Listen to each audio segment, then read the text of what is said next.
नाम नहीं पता है उनका, वो काफ़ी चर्चाओं में बने रहते हैं, कभी आरक्षण को लेकर विवादित बयान देते हैं, कभी अम्बेडकर को लेकर बयान देते हैं और अभी पिछले दिनों तो वो ये कह रहे थे कि भारत में अगर हिंदू राष्ट्र को स्थापित करना है तो उसके लिए सबसे ज़्यादा जो दोषी हैं वो मुसलमान नहीं बल्कि अम्बेडकरवादी और बौद्ध लोग हैं।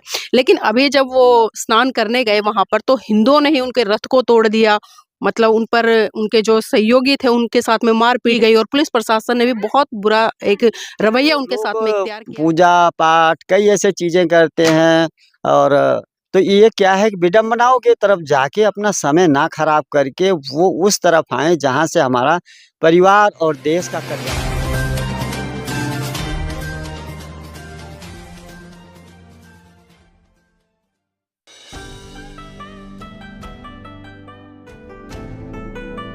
नमस्कार, आप देख रहे हैं एनबी न्यूज़ 24/7 नीलम बौद्ध के साथ और साथियों आज मैं लेकर आई हूँ आपको इस प्यारी सी सुबह में गांव में। जी हाँ, डलवा भारी गांव है और ये अयोध्या में है। अयोध्या में बहुत सारे गांव हैं और उसी में से एक गांव है डलवा भारी जहां पर हम पहुंचे हैं और ये गांव का सुबह सुबह का दृश्य है। चिड़ियों की चहचहाने की आवाज़ आ रही है, पक्षी उड़ रहे हैं, पशु पक्षी बाहर निकाल दिए गए हैं जो गाय भैंस है और देखिए बहुत ही खूबसूरत है ये गांव का दृश्य। गांव जहां भारत सही रूप में बसता है, जहां भारत को आपको सही रूप में जानना हो, पहचानना हो, आप उसके गांव में चले जाइए, गली कूचों में जाइए, छोटे छोटे कस्बों में जाइए तो आपको सही रूप से जो भारत है उसकी पहचान होगी। और यहाँ पर कुछ महिलाएं खड़ी हैं, मैं उनसे जुड़ने का प्रयास करूंगी और जानने का प्रयास करूंगी। मैडम नाम क्या है?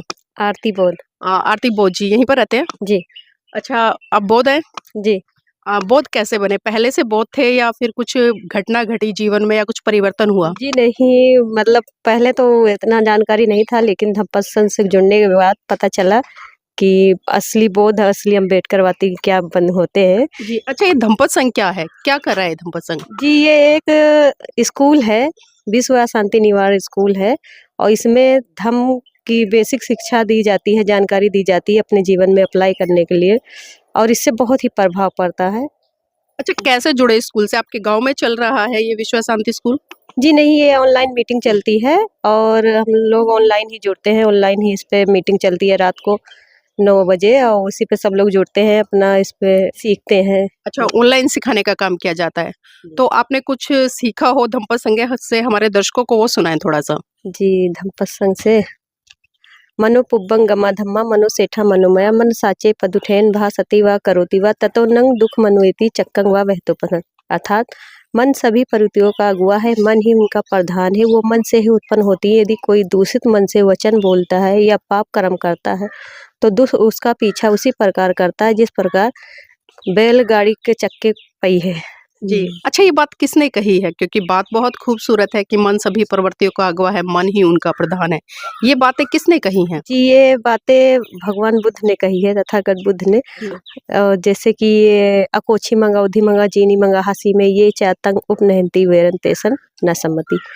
इसका अर्थ है उसने मुझे डांटा, उसने मुझे मारा, उसने मुझे जीत लिया, उसने मेरा सब कुछ लूट लिया। जो ऐसा मन में नहीं बनाए रखते हैं उनका वैर शांत हो जाता है। अच्छा, जो अभी आपने ये गाया कि अकोछी मंग अवधि मंग, ये कौन सी भाषा है? संस्कृत है क्या? जी नहीं, ये पाली भाषा है। ये पाली भाषा है? जी। मतलब मूल भाषा रही है भारत की? जी जी, ये पाली भाषा है। जी। अच्छा, और कुछ जानते हैं?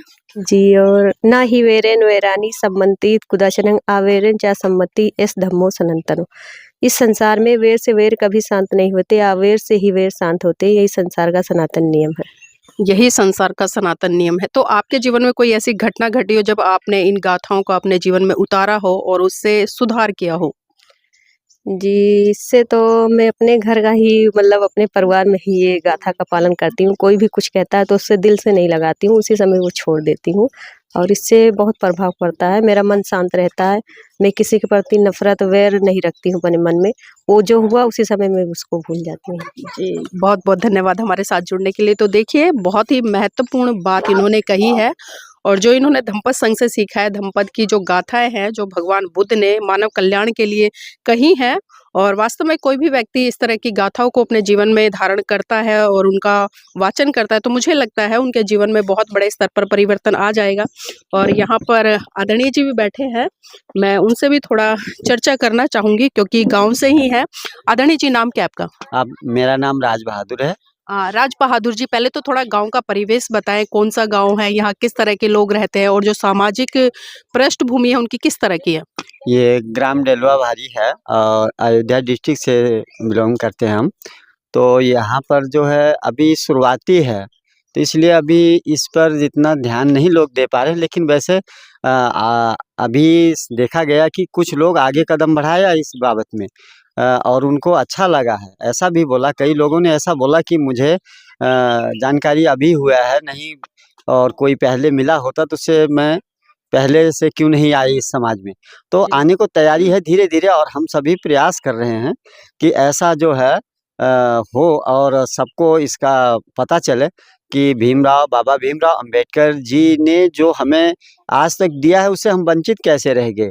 और आपके माध्यम से जानकारी प्राप्त हुई, अच्छी हुई है, और मेरा प्रयास यही रहेगा कि जल्दी से जल्दी और अधिक लोग इसमें जुड़ें और इससे जो है अपना जानकारी और फ़ायदा भी उठाएँ। और बिना जानकारी के तो हर लोग जैसे कि पशु समान है, तो हम पशु समान क्यों हैं? हमें मालूम नहीं है इसके बारे में, तो आपके माध्यम से मैं ये सब धीरे-धीरे जानकारी मिल रही है, और आपको बहुत-बहुत साधुवाद। और मैं चाहता हूँ कि और भी दोबारा भी आप यहाँ पर आएँ और हमारे सबको संबोधित करें, कि क्योंकि आपके माध्यम से मुझे नया रास्ता मिल रहा है, और इससे ज़्यादा मैं क्या कहूँ? बस आप सभी हमको रास्ता दिखाते रहिए, मैं चलते रहेंगे आपके। जी, आदरणीय जी, अभी हम देख रहे हैं भारत के अलग-अलग कोनों से एक मांग उठ रही है और अभी जो अमावस्या मौनी का जो स्नान है वो भी चल रहा है और हमने देखा वहाँ पर जो एक संत हैं, नाम नहीं पता है उनका, वो काफ़ी चर्चाओं में बने रहते हैं। कभी आरक्षण को लेकर विवादित बयान देते हैं, कभी अम्बेडकर को लेकर बयान देते हैं और अभी पिछले दिनों तो वो ये कह रहे थे कि भारत में अगर हिंदू राष्ट्र को स्थापित करना है तो उसके लिए सबसे ज़्यादा जो दोषी हैं वो मुसलमान नहीं बल्कि अम्बेडकरवादी और बौद्ध लोग हैं। लेकिन अभी जब वो स्नान करने गए वहाँ पर तो हिंदुओं ने ही उनके रथ को तोड़ दिया।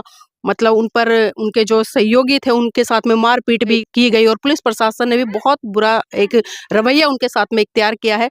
तो क्या लगता है इस तरह की घटनाओं से जो लोग कहते हैं कि आज हिंदू खतरे में है, तो आज हिंदू ही हिंदू पर अत्याचार कर रहा है, तो दूसरों को ब्लेम करते हैं। तो इस तरह की घटनाओं से क्या सोचते हैं और किस तरह से इनको देखते हैं?